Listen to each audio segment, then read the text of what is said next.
আমার মাইয়াটা গাছ হয়ে গেল, আমি কিছুই করতে পারলাম না। তোর মেয়েরে বাঁচাতে উড়াল পাখির ডিম লাগবে। উড়াল পাখির ডিম আনতে চায়না যেতে হবে। চাই না, আমি আসতাছি। উড়াল পাখির ডিম রেডি রাখ। কি ডিম দে, নরইলে তোর ডানা ভাঙা দিমু। তোর সাহস তো কম না, আমার ডিম নিতে আসছস। আজ তোরেই আমার বাচ্চার খাবার বানাবো। তোর ডিম ছাড়া আমার মাইয়া সুস্থ হইব না।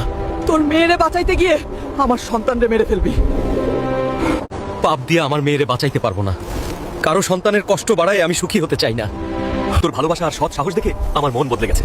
এই নে আমার সোনার পালক, এইটাই তোর মেয়েরে সুস্থ করব। ধন্যবাদ উড়াল পাখি।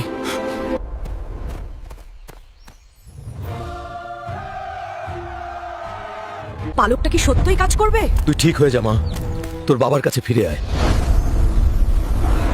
আব্বা, আমি আবার নড়তে পারতাছি। দেখলি কবিরাজ, ডিম লাগে নাই, মন লাগছে। ভালো কাজ করলে ফল পাওয়া যাইবই। এখন লাইক আর সাবস্ক্রাইব করুন।